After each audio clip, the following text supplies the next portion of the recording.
o Instituto Intentio, né, que está organizando, realizando esse evento, né, esse painel em setembro, e falar um pouquinho, né, da minha proposta de tema, né. Eu sempre gosto, nesses ambientes virtuais, de realizar discussões, debates. Não gosto de ser um mero palestrante, né. Eu gosto de estar aberto ao diálogo e aos encontros que a virtualidade permite, né. Então, eu propus esse tema, né, do desamparo insocorrível, o que nos é possível, né. E quando o Daniel nos convidou, né, convidou os colegas, também a partir da leitura do livro aí que ele lançou, né, já, Daniel, um evento, um dos eventos de lançamento do livro também aqui, né? Na verdade, exatamente. Então, a gente fazer essa articulação, né, nesse romance, né, nessa narrativa que o Daniel empreende, né, e a partir da leitura eu fui destacando alguns pontos, né. Obviamente não vou lançar mão de toda a narrativa do livro para não estragar para os leitores, né. Como diz na internet, não dá spoilers, né. Então, na minha leitura, né, do livro, né, A Menina e o Arco-Íris, né, então, eu me encontro ali com a história de um processo de subjetivação, né. Me encontro ali num processo de que começa em 86, na narrativa do livro, passam-se 30 anos, né, e tem ali o final, né, o final que não é um final, né, é um final aberto, né, mas que ali na conclusão do personagem ele chega a uma certa afirmativa, a uma certa assertiva de quem ele é, né, de quem ele tornou-se, né. Então a gente observa aí esse processo de subjetivação.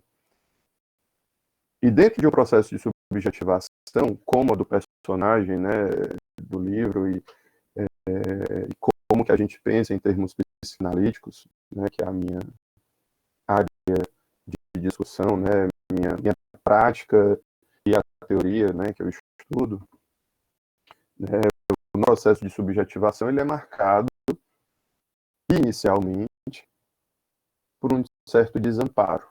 Nós somos inicialmente desamparados no mundo e quando chegamos ao mundo nos é ofertado certo suporte, certa malha de suporte com que nós vamos, né, nos vendo com esse desamparo, né? E aí, nesse sentido, eu preparei minha aula em torno de pontos para a gente pensar essa noção de desamparo a partir da teoria psicanalítica, né, que eu já qualifiquei no meu título como desamparo insocorrível, né, aquilo que não há um socorro, não há como escapar disso, mas que não é porque não há como escapar disso que nós não temos possibilidades de fazer algo com isso. Então, se a gente pensa nesses termos de desamparo, né, e pensamos a partir da teoria psicanalítica como um processo de constituição, né, em Freud a gente encontra a noção de desenvolvimento psíquico, né, o nosso psiquismo não é dado, não é algo inato, é algo que se desenvolve, né, nos leitores, nos psicanalistas pós-freudianos, a gente vai encontrar mais destacada essa discussão, né, de uma constituição, nosso psiquismo se constitui, né, e esses elementos, desde os primórdios da psicanálise ali em Freud, né, em tempos já ainda pré-psicanálise em Freud, fica bem declarada a aposta que o psicanalista faz de que essa constituição, esse desenvolvimento se dá na relação, né, o indivíduo, o sujeito, né, ele não é autônomo na sua constituição psíquica, na sua constituição subjetiva. Nós necessitamos de estarmos em relação, para nos constituirmos. Aí reside um problema, porque a nossa relação, as nossas relações, as relações que o mundo estabelece com o indivíduo e que o indivíduo estabelece com o mundo, e por mundo, entendam aqui a vasta gama de possibilidades, não é de todo um mar de rosas. Né? É cheia de fracassos, é cheia de frustrações, é cheia de privações, né? É cheia de limites impostos. Né? A nossa Constituição, num certo paralelismo entre o que vai vir a ser a nossa realidade interna e a nossa relação com a realidade externa, não é marcada por uma congruência, né? É marcada por uma série de inconsistências. Em outras palavras, aquilo que eu espero, aquilo que me causa certas expectativas, nem sempre é aquilo que eu encontro, de fato. Né? Freud concebe isso ainda ali no final do século XIX, né? Que os processos de inscrições no nosso psiquismo, ao serem reescritos, ao serem reatualizados, sofrem falhas de traduções por não encontrar objetos correlatos na realidade atual. Né? Isso gera um resto de insatisfação, e que é esse resto de insatisfação que vai operar o movimento de vida. Né? O que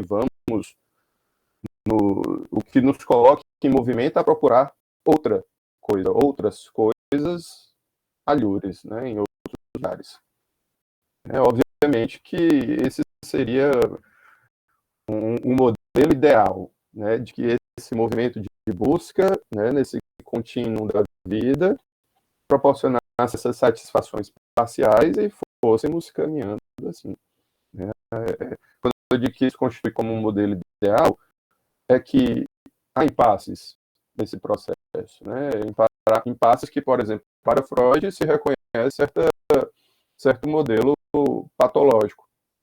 Né? Quando há uma fixação do indivíduo, do psiquismo, em determinado ponto, e uma vez fixado ali, não consegue se operar esse deslocamento, esses reinvestimentos em vida, né? Nesse movimento de vida. Isso para Freud seria ainda da ordem do patológico. Né? O patológico seria, então, fixar-se, né? No modelo de satisfação, fixar-se no modelo de uma relação objetal. Né? Em outras palavras, e aí fazendo uma articulação específica com a vida do personagem Bellocry, né? Que o Daniel apresenta no livro. Né? Bellocry, ele é marcado constantemente ali nas suas memórias por uma certa nostalgia, que ele nomeia nostalgia, em alguns momentos saudade, em algum momento melancolia. Lendo essas passagens, né, das memórias do personagem, eu me remeti exatamente a esse modelo, né, de que o nosso psiquismo, ele é, de certa forma, nostálgico. Ele é, de certa forma, marcado por uma experiência de satisfação, mas que essa experiência de satisfação é relegada a um passado, entre aspas, imemoriável. Né? A um passado, a um tempo mítico, a nossa Constituição. Mas que os movimentos, né, a partir do que essa satisfação, esse encontro prazeroso proporcionou, né, deixou, né, produz efeitos de tentar reencontrá-lo. É isso que Freud apresenta, por exemplo, na Introdução ao Narcisismo. Né? Quando se abandona uma posição infantil, né, o distanciamento de uma posição prazerosa, de onipotência infantil, é na tentativa de encontrar um objeto que possibilite a retomada dessa posição infantil. Isso é uma premissa básica que Freud apresenta lá na Introdução ao Narcisismo, em 1914. As relações que o sujeito estabelece na sua vida, teriam esse viés, essa orientação de encontrar satisfações possíveis, e que essas satisfações possíveis proporcionariam algo, o vislumbre dessa satisfação de um tempo anterior. Isso é importante, para a gente conceber o que se abre de possibilidade nas relações que estabelecemos com os objetos, e objetos em psicanálise entenda exatamente como aquilo em que o sujeito investe algo dele, a fim de reencontrar algo perdido. Então, vou tentar colocar isso de forma didática.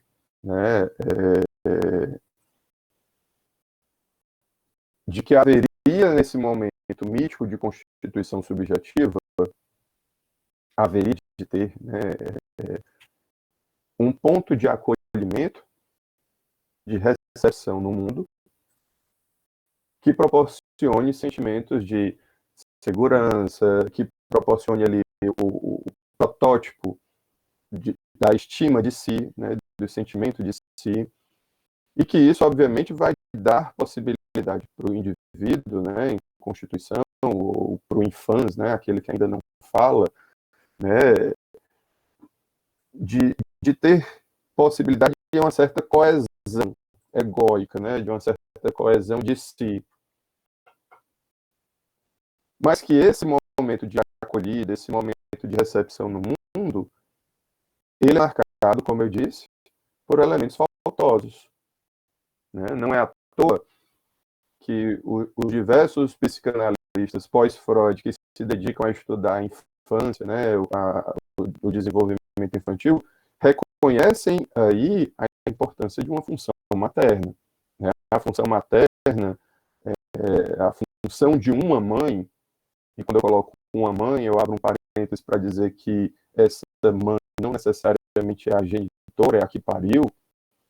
A função materna não fala disso, mas fala exatamente da possibilidade de um acolhimento, dessa possibilidade de dar um suporte a um indivíduo que chega ao mundo. É essa que cria um meio para que algo possa ser semeado. Vou fazer essa analogia. Para que a vida possa vingar, a vida psíquica, a vida mental, possa virar naquele corpo que chega ao mundo. Daí, por exemplo, o Winnicott, um psicanalista e pediatra inglês, vai falar de certa disposição lúdica que uma mãe deve ter. Quando eu digo de preparar o terreno, de preparar o meio, há de se pensar numa disposição lúdica para estar disposta, dessa disposição de estar disposta ao encontro com um bebê. E que essa disposição lúdica de uma mãe falaria de uma certa loucura necessária materna na linguagem winnicottiana. Onde, por exemplo, a gente pode pensar que há de se ter um pouco de loucura para interpretar ou para supor uma comunicação com um ser que ainda não fala, com o bebê. Fala em termos quase que poéticos, de interpretar os matizes infinitesimais, as coisas ínfimas da troca na experiência de uma mãe com um bebê. Pegando de Freud a Winnicott e retornando de Winnicott a Freud. Freud vai dizer, ainda no Introdução ao Narcisismo, que é necessário um ato fundante do psiquismo. E que esse ato fundante é o próprio narcisismo. E que ele vai esmiuçar, discutir ali exatamente como que é um investimento parental naquele bebê que chega na dinâmica da família. Claro que, se pensarmos em termos de ideal, em termos de romantização da situação, da dinâmica familiar, isso fica muito caricaturado diante da família feliz, né? De que tudo ocorre belamente, a chegada do bebê, o planejamento do bebê na família, mas nas nossas diversas práticas, né, terapêuticas, as nossas práticas clínicas, os nossos encontros aí, sabemos que esse modelo ideal permanece no campo do ideal, né? A dinâmica familiar, a chegada de um novo ser na família é composta de impasses. E dito de outra forma, o bebê não está alheio a isso. A criança não está alheia a isso. E aí faço um paralelo também com o personagem. A gente tem ali um personagem que começa a sua narrativa aos 5 anos, né? E aos 5 anos ele não está alheio às problemáticas da dinâmica dentro de casa, aos gritos que escuta, às batidas de porta, né? Aos choros, né? Que ele escuta, ele não está alheio a isso. Né? Ele não está alheio à saída de cena de certos personagens da dinâmica familiar. São marcas indeléveis na sua história de vida. E são marcas que não permanecem sem efeitos. Elas são da ordem de uma causação. E é exatamente disso. Né? Então, assim, não é... eu costumo brincar em sala de aula, né, quando eu estou discutindo constituição subjetiva, desenvolvimento psíquico, não é somente a mãe que está ali cantando cantigas de niná, calentando o bebê no colo, que fala do investimento afetivo no bebê. Né? Mas é aquela mãe que está esculhambando o bebê, né? Esculhambando aqui no Ceará, maldizendo o bebê, que também está investindo. Né? São formas, são qualidades, o investimento é qualitativo. Né? Então, assim, a mãe que está maldizendo que aquele bebê é a causa do pai não procurar mais ela, do marido não procurar mais ela, do marido estar procurando outras pessoas na rua, ali também é designar, na ordem de um investimento, um lugar que aquele bebê na dinâmica familiar. Isso passa, né, por um investimento simbólico, um investimento imaginário. Esses elementos todos passam por uma ordem de nomeação, né, como que aquele bebê é nomeado na família. E aí eu não sei até se, obviamente, né, no ato de escrita criativa, quando vem o nome do personagem Belocria, aí eu faço a aglutinação Belocria, aí cria, eu já escuto no francês o choro, se é um choro belo, né, um choro do belo, algo nesse sentido. Se no ato criativo do Daniel há essa intencionalidade, então até a forma como se nomeiam as coisas, né, passa por essa relação que nós estabelecemos. Né? Só que aí é que está, para não cairmos também num determinismo de causalidade psíquica puramente nesse sentido de que o que os meus pais fizeram de mim, eu sou isso. Né? Freud, constantemente na sua obra, remete a uma citação muito paradigmática para a gente pensar nesses elementos aí, de que o que os pais investiram narcisicamente no bebê. Né? Ele remete a uma citação do Fausto e do Goethe.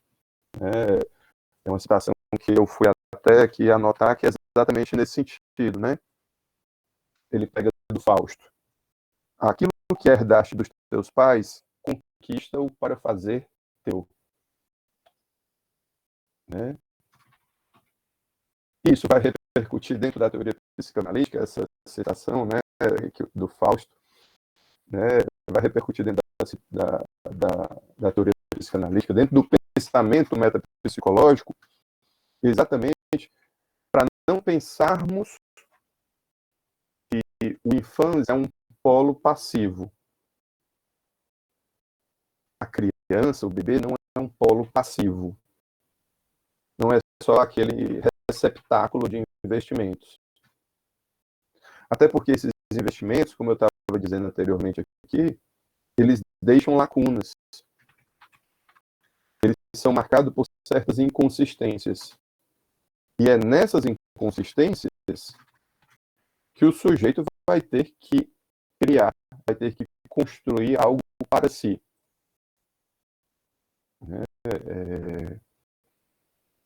Fui em Winnicott, agora eu vou em Lacan.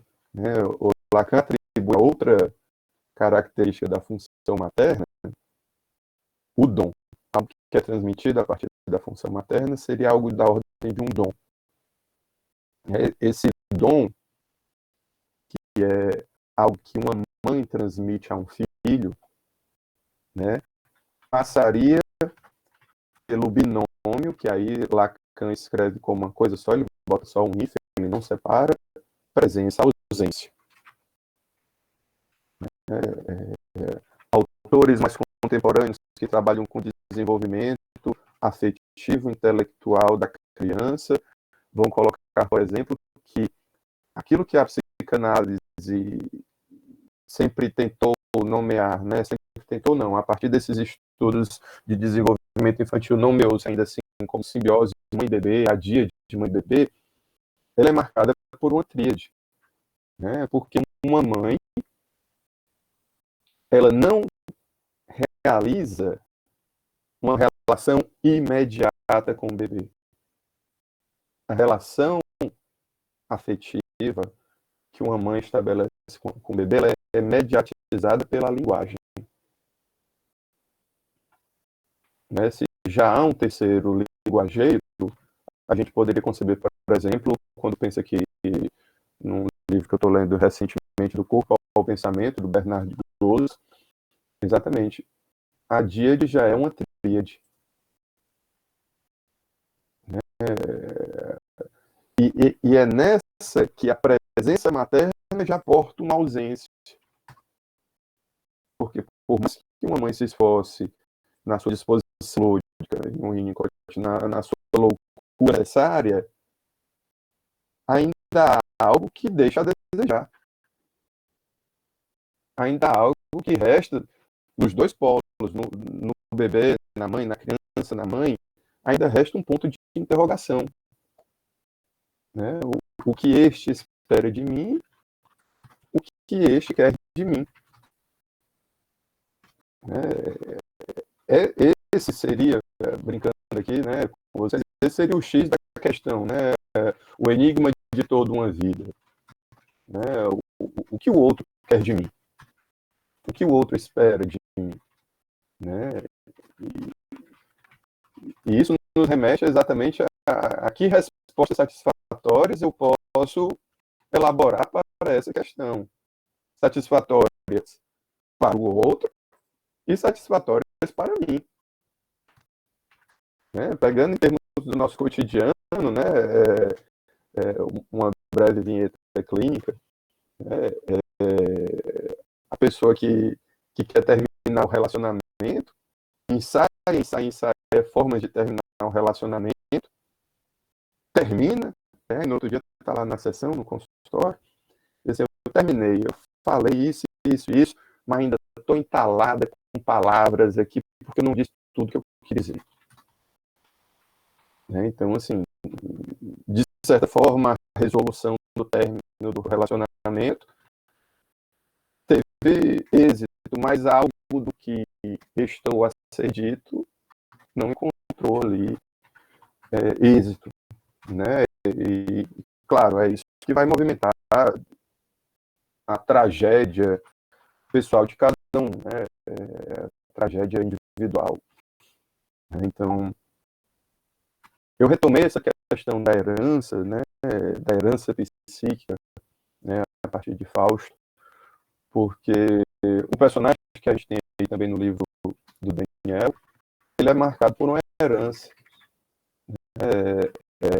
A gente descobre, e aí eu disse que não ia lançar spoilers, né, mas a gente descobre que o abandono materno é um abandono de morte.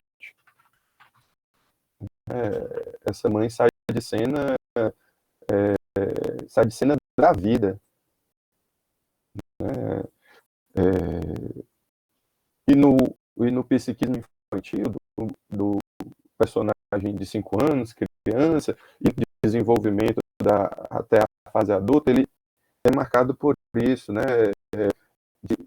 De não ter acesso às vivências de ter tido uma mãe, mas aí o ato criativo da escrita é interessante nesse sentido, porque não é por não ter acesso às vivências de ter uma mãe que ele é negado as lembranças da experiência com a mãe.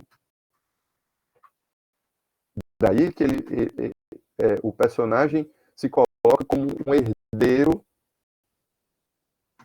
do que essa mãe deixou, que fala exatamente, né, uma prescrição de como seguir a vida. Eu fui anotando trechos do livro aqui para minha fala, né? Uma prescrição de como seguir a vida, morrer por amor. Como que há uma herança aí que o Belo-Cri recebe dessa mãe, né? E que essa herança parece determinar que esse personagem, em algum momento, vai morrer por amor. E como na história de vida, esses pontos parecem condensar, fixar a pessoa naquilo.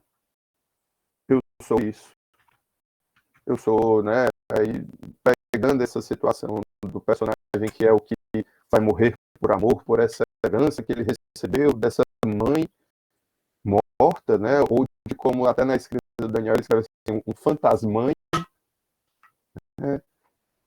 Como que esse personagem ele passa a ser designado, ele parece constituir sua identidade a partir disso, né? E como que na minha escuta clínica e nas práticas clínicas a gente acolhe pessoas que chegam assim, né, com identidades cristalizadas em torno de um processo adoecedor, né? Como se aquilo que fizeram com a pessoa condenasse ela a ser aquilo. Eu sou o fudido, eu sou o imbecil, eu sou aquele que nunca deu certo na família, eu sou o gay, eu sou a sapatão, eu sou o que não arranja emprego, né? Eu sou o filho preterido, né? E a pessoa parece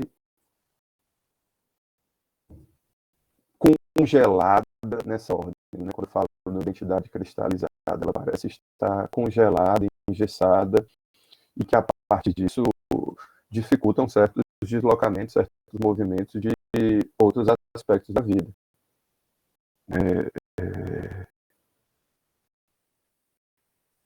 Daí a importância, né,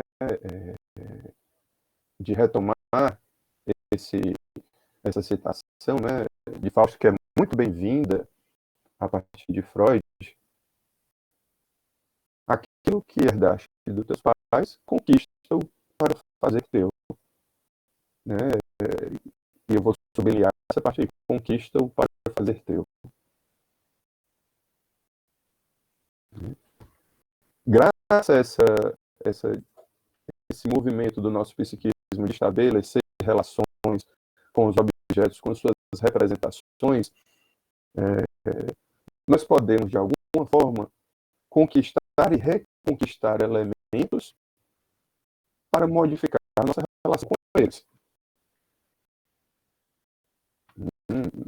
E isso falaria, por exemplo, da atividade de elaboração, de elaboração, trabalho de elaboração, né? Aquilo de uma ressignificação de certos elementos da vida. Em sala de aula eu ilustro isso de forma muito didática.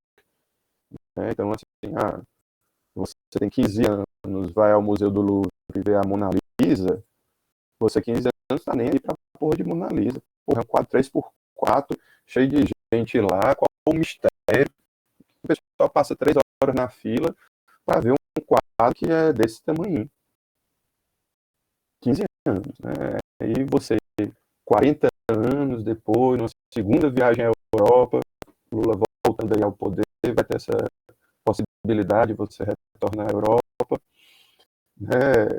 E aí você vai lá agora, 40 anos, rever Mona Lisa e se encanta com um detalhe ali. Ela tá rindo, ela tá de deboche, ela tá assim com um desdém. Qual o segredo desse sorriso? Onde é que ela tá olhando? Por que as mãos dela estão... Ou seja, nesse exemplo bobo, eu posso retomar os elementos da minha vida e olhar com outros olhos. Observá-los a partir de outra referência. Isso penso eu, né, de forma bem generalista, que seria, por exemplo, um dos trabalhos de qualquer processo terapêutico. Seja nos processos humanistas, seja no processo psicanalítico, né, seria essa possibilidade de eu não me tornar refém a uma herança maldita. Mas de eu fazer outra coisa a partir do momento em que eu conquisto essa herança e eu faço outra coisa. E eu acredito que quando a gente pensa no processo de subjetivação, como eu falei que é disso que se trata o livro do Daniel, nessa minha leitura, né, quando eu deixo de ser o filho marcado por essa herança de uma mãe suicida para eu me tornar outra coisa, né, e aí nesse ponto eu não vou dar spoiler, né, do livro, né, essa outra coisa que o personagem se torna, eu vou deixar aí para os leitores interessados, né? Faz parte da construção de um sentido satisfatório para o sujeito. Faz parte de uma resolução muito particular que aquele sujeito tem, uma pergunta de o que quer de mim essa mãe que me abandonou, o que quer de mim esse pai que me trata com certa rudeza, né, com certa frieza, o que querem eles de mim quando eu não respondo a tais expectativas, quando eu frustro eles nas expectativas, por eu ter sido também frustrado nas minhas expectativas. Né? Então, o drama do personagem Belocri, né, quando a gente pega os pontos-chave, são dramas do cotidiano de muita gente, né, mas que não tentam com isso tornar a experiência do personagem uma experiência universal. Né? A minha fala vai muito pelo contrário, né, que é diante desse drama pessoal, da sua tragédia individual, né, que você vai se elaborando, você vai se ressignificando, você vai se constituindo e proporcionando saídas. Né? São saídas excelentes, né? Eu digo, a vida não é um mar de rosas. São saídas possíveis. Né? Então, diante desse desamparo, né, em que o sujeito se encontra, né, e é um desamparo insocorrível, porque não adianta vir outra pessoa e dizer faça assim, faça assado. Né? Não adianta vir os conselheiros, né, cheios de boas intenções, tentar aplicar um como fazer se isso não passa pela experiência subjetiva de um saber fazer com aquilo. Então, as elaborações subjetivas, né, não passam por uma terceirização, né, de que vai chegar um outro com respostas e sanará todos os problemas. Não, né, essa é uma promessa falaciosa. Né, então, ali o personagem, ele, no final do livro, ele encontra um ponto de apaziguamento. Eu sou isso. Ele se afirma. Né? Mas, obviamente, aquela resposta afirmativa de quem ele é, de quem ele se tornou, não sanará todos os problemas. Os problemas se desdobrarão na relação que ele estabelece ali com a outra personagem que aparece. Então, eu fico pensando também aqui agora, né, em outro ponto importante para a gente já orientar aqui um momento final da minha fala. Que o personagem, ali no primeiro momento, né, quando ele acompanha a cena da tragédia familiar, ele é marcado por um processo que eu, nas minhas anotações, eu qualifiquei como um processo alucinatório. Né? O menino de 5 anos, ele se vê na relação com uma menina, com uma criação, né, imaginária dele. E que é nessa menina que ele encontra certo conforto, certo amparo. Né? Se eu falo de um desamparo insocorrível, o que é possível, então, dentro do psiquismo infantil, uma das possibilidades são essas criações, né? Essas criações de um mundo de fantasia. Tem um texto do Winnicott que fala exatamente a respeito disso. O título do texto é A Capacidade de Estar Só. É um texto curtinho dele. Que ele vai apontar exatamente que o estar só, por muitas vezes, ele é discutido na teoria psicanalítica pelo seu viés negativado, né, da solidão, da melancolia, né, o estar abandonado, estar jogado ao desamparo. Mas há também uma faceta do estar só que proporciona o ato criativo da criança. Mas que para o estar só é necessário o momento anterior de ter estado junto. E que as experiências do ter estado junto é que vão proporcionar esse estar só, estar sozinho, positivado. É diferente da experiência melancólica que a vida contemporânea nos marca, onde estamos cercados de pessoas e há um sentimento de solidão. Que essa é uma experiência bem melancólica. Eu posso estar num bar cercado de pessoas, mas um momento aquela ficha cai e o que eu estou fazendo aqui? Quem são esses meus amigos? Na criança, essa capacidade de estar só positivada pela experiência de ter estado junto anteriormente proporciona um ato criativo onde a criança recobre o mundo a partir dessas experiências anteriores. A criança pode criar elementos no mundo a partir desse estar só. Ela dá sentido ao mundo na medida que algo falta, na medida que algo sai de cena. Mas obviamente, esse sair de cena não é uma saída abrupta, né? Mas, claro, como, como evitar saídas abruptas, né? Como evitar saídas fatais quando não estamos no controle de tudo, né? E aí é onde, por exemplo, a cena da morte vem aterrorizar, né? Mas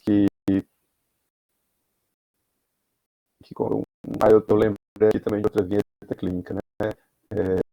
De um paciente que ele marcado também por experiências de pessoas próximas terem se suicidado. E aí, numa sessão, ele me diz o seguinte, né? E eu acho que com isso a gente pode abrir para um debate. Ele diz assim, que para quem morreu já está tudo resolvido.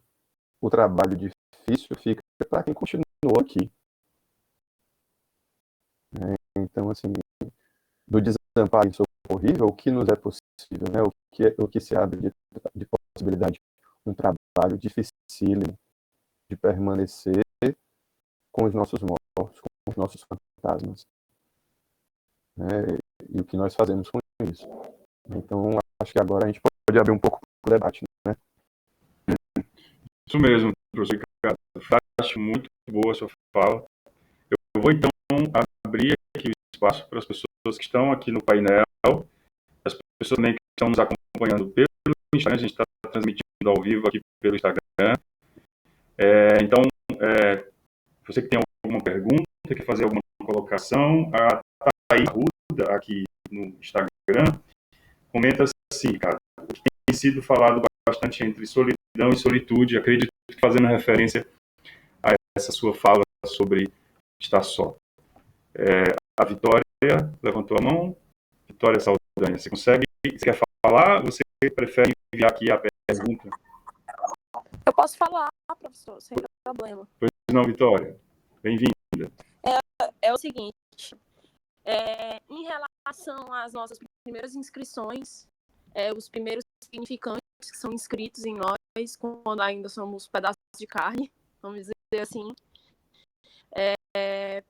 o professor falou que nós não somos tão passíveis assim de todas essas inscrições que são depositadas sobre nós.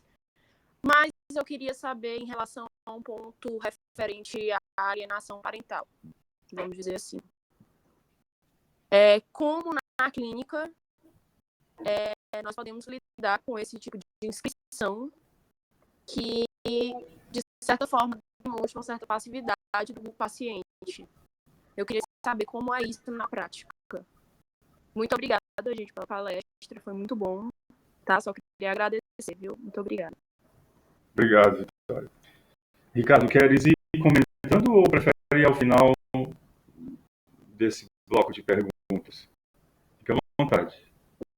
Eu posso comentar aí a pergunta da Vitória e os demais que quiserem elaborar também, a gente vai incluindo na fila, né? Até porque a pergunta da Vitória ela abre um parênteses grande, né? Então, assim, Vitória, quando eu falo, né, que alguns autores já não reconhecem mais que o polo do lado do ínfans, né, do bebê, não é mais um polo passivo, que é só aquele receptáculo, né, aquele que, numa linguagem lacaniana, aquele que só recebe o banho de linguagem, né,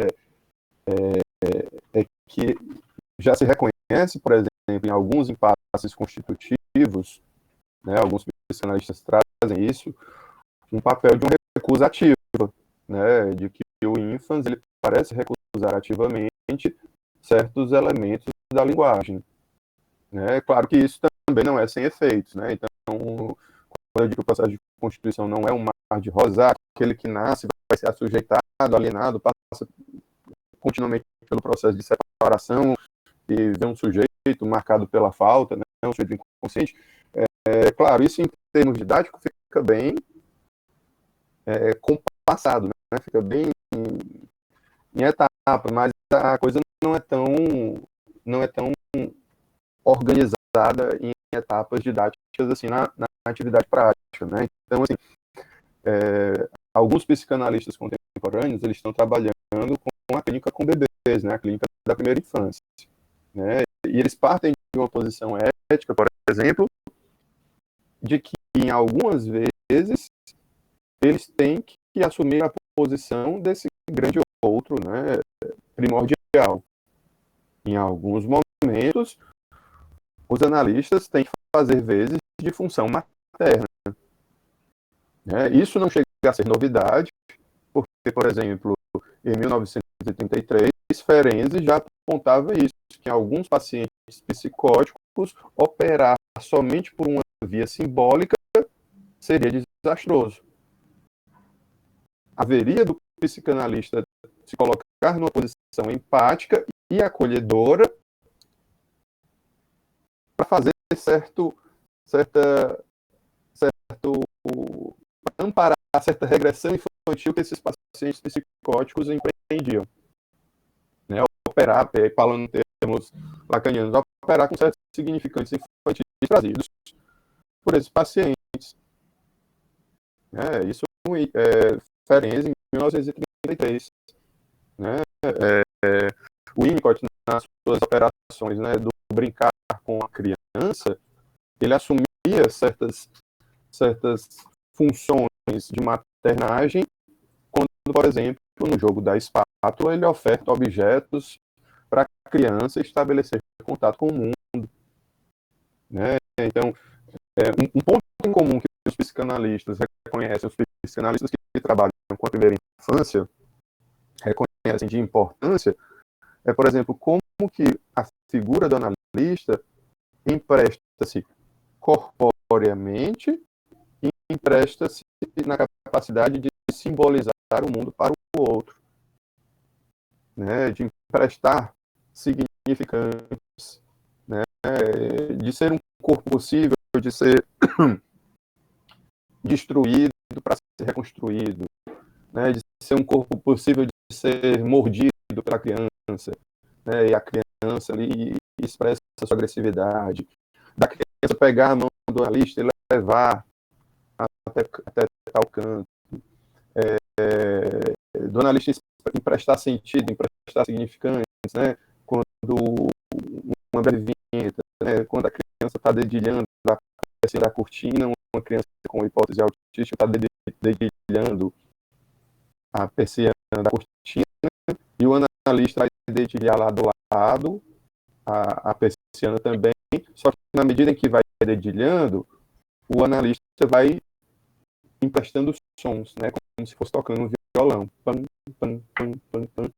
E nessa medida em que empresta sons, atrai a criança. Né? Então, tem intervenções nesse sentido que falam exatamente de responder a um lugar de recusa precoce da criança, né? E nessa recusa precoce é exatamente que já se reconhece ali, não é como um polo puramente passivo na Constituição. Ricardo, agora há de se lembrar que o termo que a Vitória usou, não é alienação parental, também é um termo técnico que faz referência a um outro tipo de vivência que estaria lá no campo do diálogo entre a psicologia, a psicanálise e o direito, não é? Que é aquela condição onde os pais, uma vez vivenciando uma separação, um deles exerce uma função de promover atrito, não é? Para empreender essa disputa aí com o outro, e aí usa a criança, usa o filho, a filha, como um objeto de manipulação, não é? Só para fazer referência a isso. Não sei se concluiu o comentário sobre a pergunta. Sim, porque exatamente eu tinha escutado a alienação parental pensando num processo constituinte de acordo com a teoria lacaniana, né? Eu ia até falar, professor, que tinha mais a ver com a parte jurídica, mas assim, muito obrigada por ter falado também num viés lacaniano, que eu também acho muito interessante, então eu agradeço, mesmo assim, mais conhecimento, né? Mas eu acho que a leitura cabe também nesse contexto objetivo da alienação parental, porque não deixa de ser necessário, né, esse trabalho aí, falando da análise, eu imagino, e da psicoterapia, do processo de análise existencial nesse caso, que é um processo onde o sujeito vai ser convocado também a elaborar alguma coisa. E aí eu queria aproveitar, Ricardo, te fazer uma pergunta que eu fiquei convivendo com ela. Já eu trago alguns outros comentários aqui do Instagram e continuo aqui incentivando o pessoal que está aqui no fórum, aqui na nossa sala virtual do painel, a elaborar suas perguntas, que é quanto à relação entre o processo de subjetivação e os impasses que você referiu, não é, no início, generosamente fazendo referência aí ao livro A Menina, o Sol, o Arco-Íris. E aí eu fiquei pensando na função da fantasia.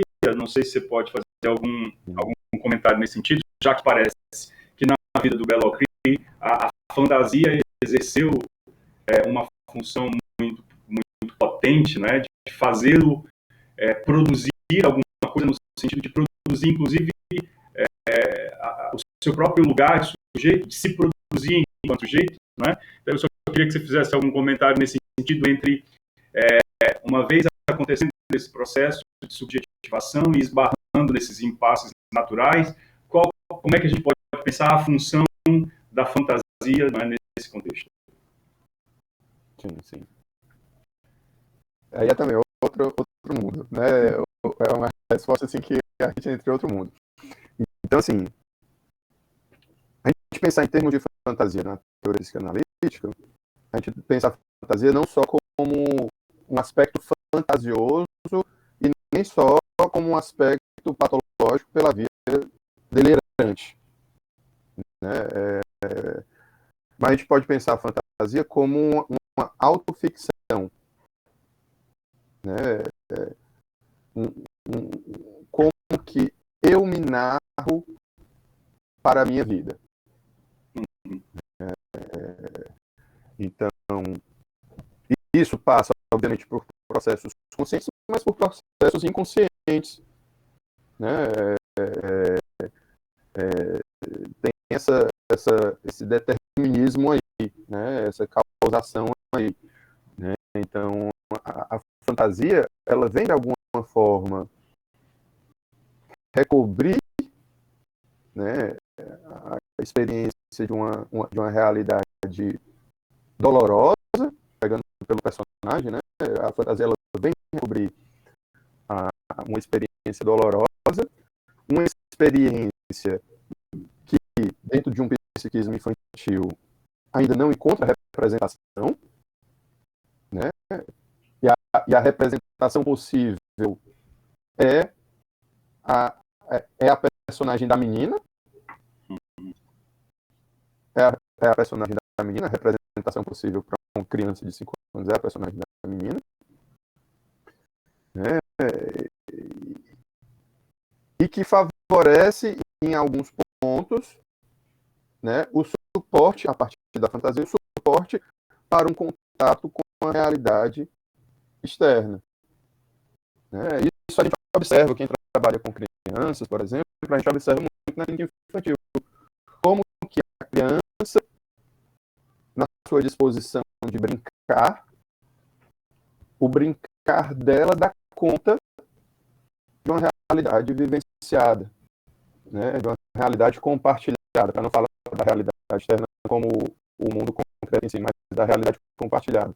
Como que o brincar da criança fala de aspectos dessa realidade compartilhada. Fala de uma dinâmica familiar, né? No caso do personagem, como que ele encontra algo dessa capacidade fantasística dele e potencializa o ato de escrita dele. Né? E como que, ao escrever, ele parece encontrar um sentido também no mundo, né? Ele parece fazer esse ponto de contato com essa realidade compartilhada, né? Então, a fantasia nos possibilita isso, né? Outro dia eu estava pensando como que nós suportamos a dureza da vida por uma via fantasiosa, né? Pensando em termos amorosos, em termos de um encontro sexual, por exemplo, o sexo só é possível se for suportado por uma fantasia. Se o sexo não é suportável por uma via fantasiosa, estaremos reduzidos a uma condição animalesca do encontro de carnes, né? E basta você assistir ali aquele filme Irreversível, que é um filme que tem uma cena muito forte de um estupro, né? Como que aquilo é de uma crueza, de uma coisa agoniante, traumatizante, de uma coisa angustiante, porque não é recoberto por uma fantasia. Então, a fantasia é que, de certa forma, nesse processo de autoficção, é o que atribui a minha possibilidade de dar sentido a mim mesmo numa realidade compartilhada. Como é que a gente poderia pensar essa dimensão da fantasia em sustentar, se aqui que é assim, essa autoficção num sujeito que vai ao ato, né?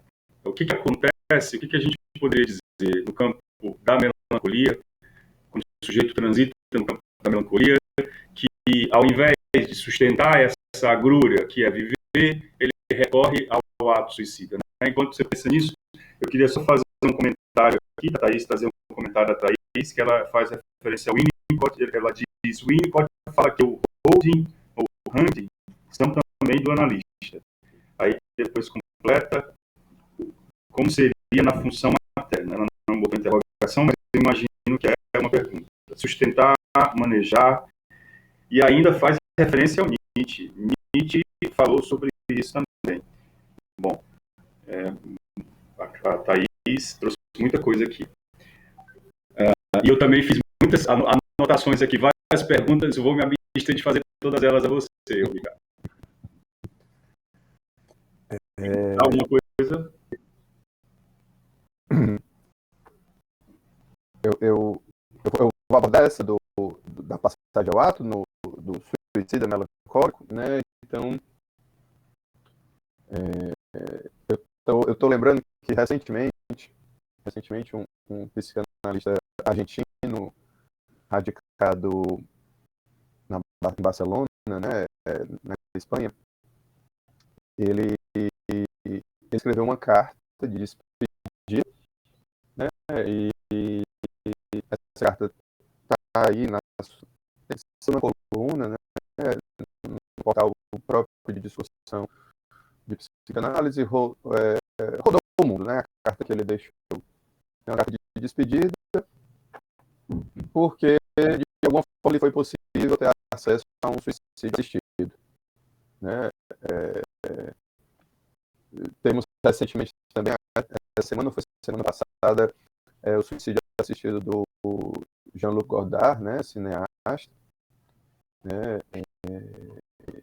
E eu vi essa semana uma notícia que aí, colocando em xeque também essa possibilidade de suicídio assistido, que no Canadá, em alguns estados do Canadá, estão ofertando suicídio assistido para pessoas em situação de extrema pobreza, né?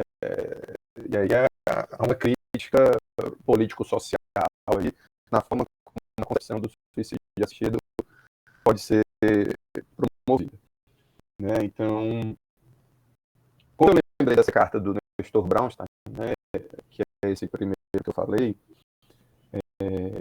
ele fala mesmo que ele opta por essa saída da morte, não por não amar a vida, ele ama a vida, né?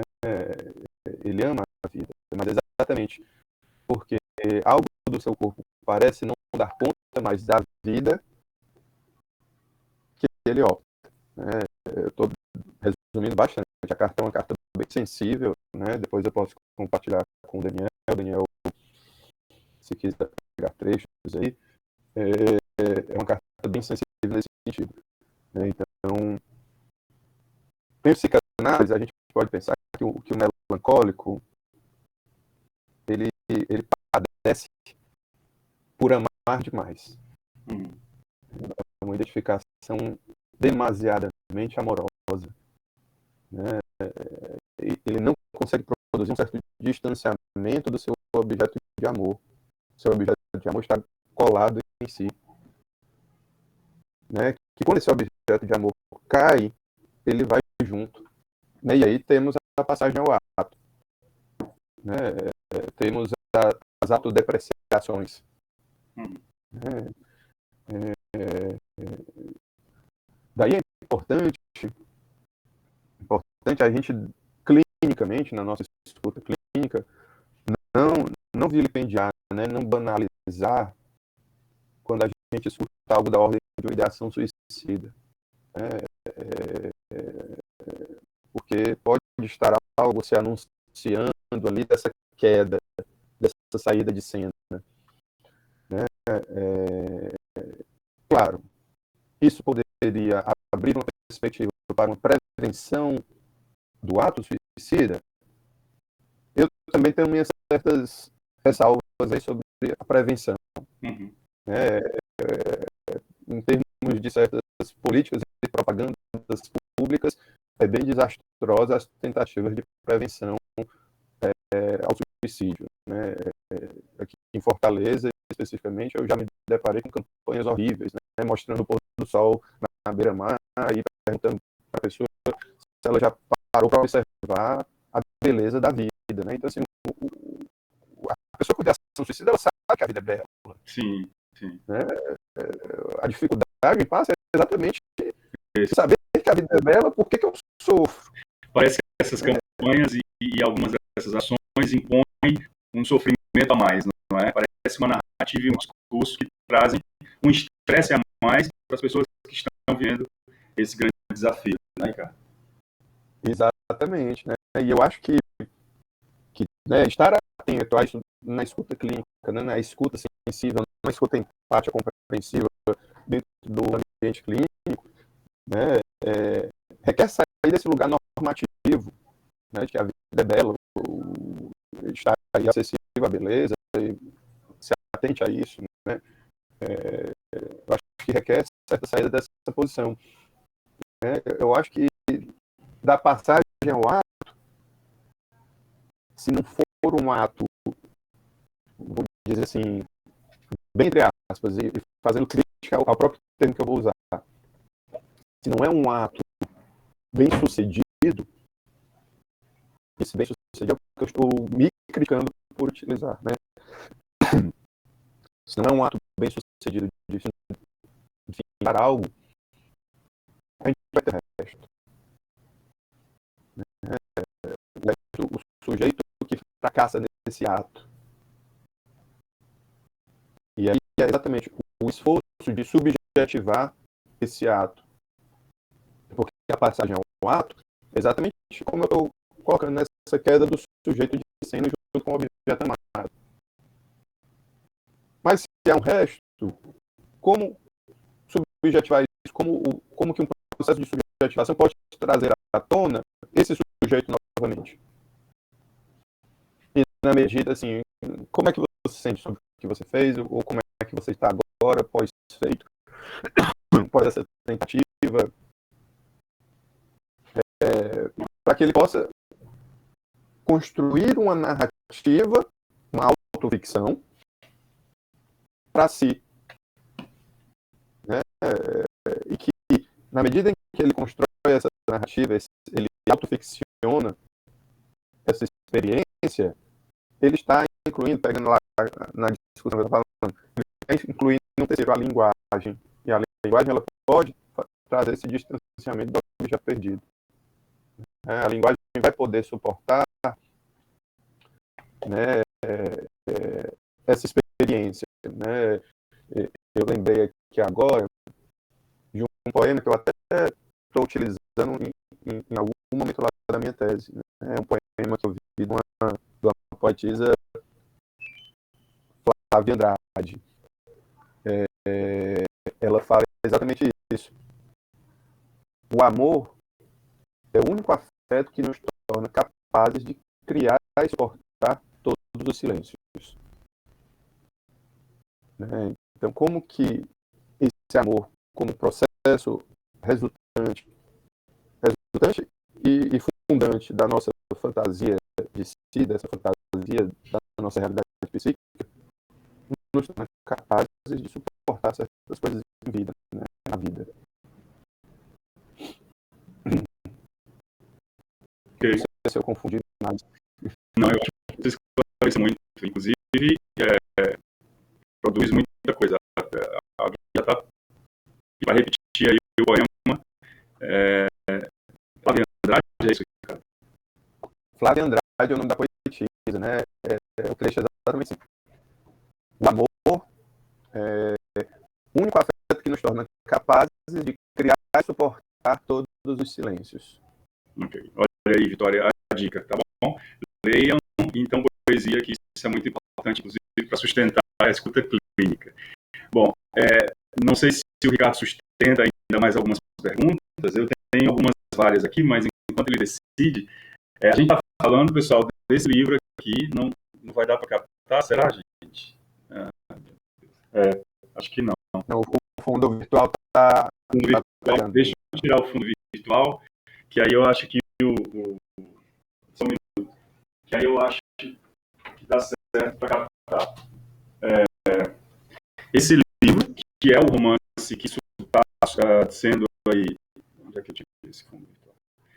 Que está sendo aí, de certo modo, um mote para as discussões que a gente está utilizando para o painel.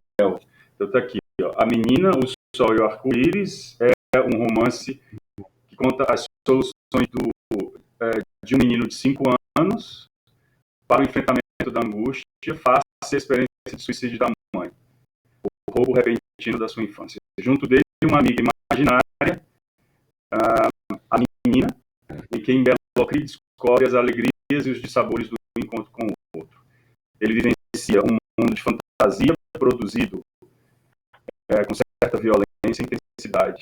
Ele prefere a relação com a menina do que ter de lidar com a cotidianidade de um tempo que ele apresenta uma ausência. Não lembra se um dia teve mãe. Na companhia da menina, ele consegue sustentar a vida e não cede ao risco de repetir o ato suicida da mãe. Fica a dica, está disponível em todas as lojas virtuais.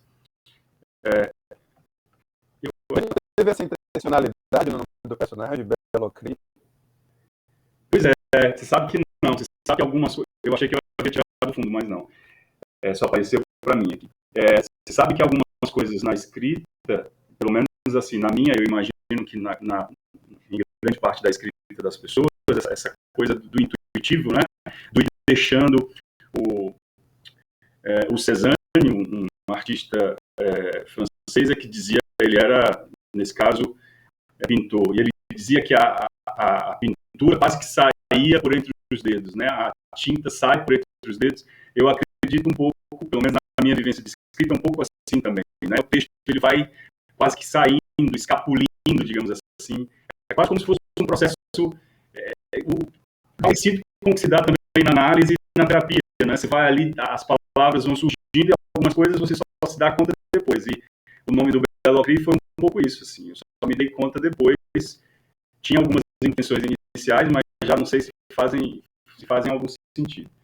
Pessoal, então fica a dica para vocês. Está disponível no site da editora, www.editoraviseu.com.br, ou em qualquer loja virtual aí que você pode solicitar facilmente. Ricardo, mais uma pergunta para a gente terminar? Pode ser? Pode ser, tranquilo. Deixa eu ver se alguém fez aqui alguma pergunta, alguém que está no fórum. Não. Aqui, a Thaís ainda comentou sobre a ida ao ato, né?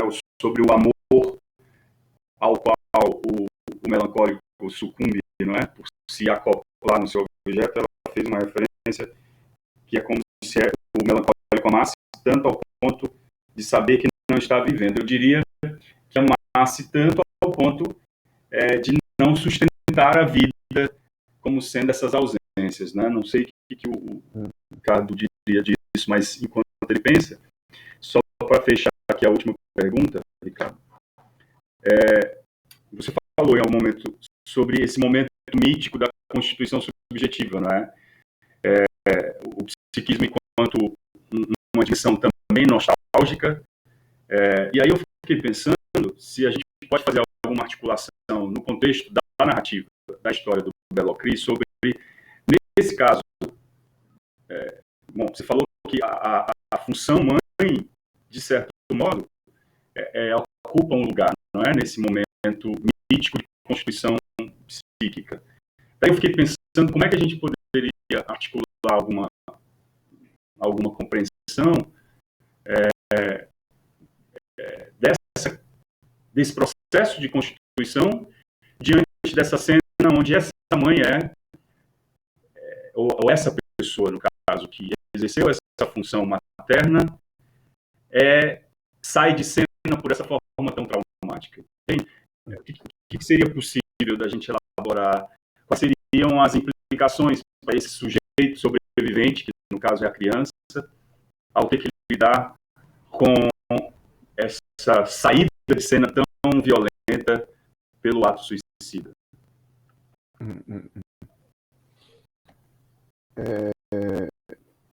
Penso eu, né, que, como até eu construí ali em algum momento, né, que embora o personagem ele se encontre meio impedido de ter acesso a ter tido uma mãe, né, em algum momento o personagem constrói algo nesse sentido, assim, de que parece que o acesso a uma mãe está negado a ele. Mas que no capítulo da lembrança da cena, né, você como autor coloca o personagem exatamente a ter acesso às lembranças que a criança tem daquela mulher. E que constantemente, mesmo não tendo acesso à experiência de ter tido uma mãe, o personagem parece estar submetido ao que ele herdou de uma mãe. Parece haver certo movimento paradoxal entre isso que me é destinado, né, ou não tenho acesso a isso. Né, uma certa ambivalência. Né, então, eu fico pensando em termos práticos da nossa clínica, fazendo um paralelo, né, de pessoas que chegam com... Pessoas, assim, outro breve recorte da minha prática clínica. Né, de uma pessoa que chega se queixando de não ter tido pai nem mãe. E aí, em algum momento das intervenções, surge assim, mas, de onde é que surge a tua ideia de pai e mãe, já que na tua história tu não teve pai nem mãe? Que é o ponto do paradoxo. Eu me queixo de não ter tido pai nem mãe, mas eu reclamo algo de um pai e de uma mãe. Eu reclamo no sentido assim, eu faço um apelo, né? Reclamar nesse sentido de um clamor ao um pai e de uma mãe. E aí, obviamente, é aquela ponto que eu disse, o sujeito não se faz por si. Né? Essa função materna não se faz na função da genitora em si, não é uma pessoa. Né? A gente pode assumir isso em práticas discursivas. Né? Então, se desloca de um ponto fixo para uma variedade complexa, né? Uma malha complexificada de subjetivação. É um termo aqui que eu estou lançando mão, não chega a ser nem algo conceitual, né? Mas uma malha complexificada que favorece o processo de subjetivação. Então, na medida em que se constitui um ideal, né, de o que foi essa mãe, né, essa mãe que me abandonou, essa mãe que eu não tive, né? Esse ideal já está alocado dentro de uma fantasia subjetiva. Esse ideal já é suportado minimamente numa malha complexificada. E como que essa malha ela vai criando enveredamentos, um enredamento mais complexificado ainda, por exemplo, quando o personagem se depara com uma carta que a mãe deixou sobre um amante. Né? E como que isso abre uma lacuna e o sujeito vai tentar daquela lacuna. Não amava o pai, amava esse outro. Mais um spoiler aí sobre a narrativa, né? Sem problema. Aí, então, eu acho que a saída de cena de um suicídio, né, e pegando aquela frase de um paciente meu, né, de que o trabalho difícil fica para quem fica, né, permanece para quem fica aqui, né, é exatamente assim, o que operar a partir dessa lacuna, daquela morte, mas o que daquela morte, daquela pessoa que morreu, o que daquela pessoa que morreu permanece em mim, né? Eu acho que quando a gente começa a trabalhar com isso, outras possibilidades se abrem, né? Outras possibilidades de se escrever uma resposta sobre isso se abrem. Muito bom, muito obrigado, professor Ricardo. Muito profundas as suas reflexões. Eu me senti particularmente prestigiado por essa leitura que você fez sobre o Belo Cris, sobre a narrativa do livro. Quero demais agradecer.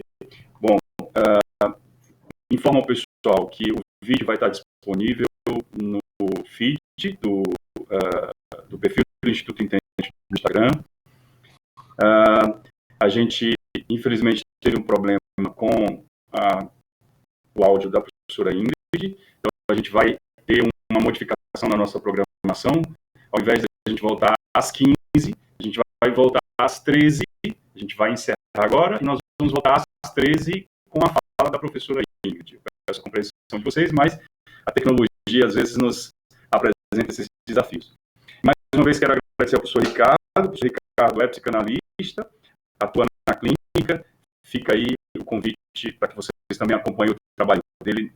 Nas redes sociais não está mais, pelo menos não no Instagram, mas eu sei que ele está trabalhando aí uma pesquisa de doutorado. Não sei se já pode adiantar alguma coisa para nós sobre o que vem por aí, mas tenho certeza que vem produções e textos também sobre a prática clínica na psicanálise, né, Ricardo? Isso, especificamente na área do autismo, né? Ok. Muito obrigado, Ricardo. Até uma próxima. Pessoal, a gente vai encerrar então o nosso fórum agora e a gente espera vocês às 13 horas. Tá certo? Um abraço, pessoal.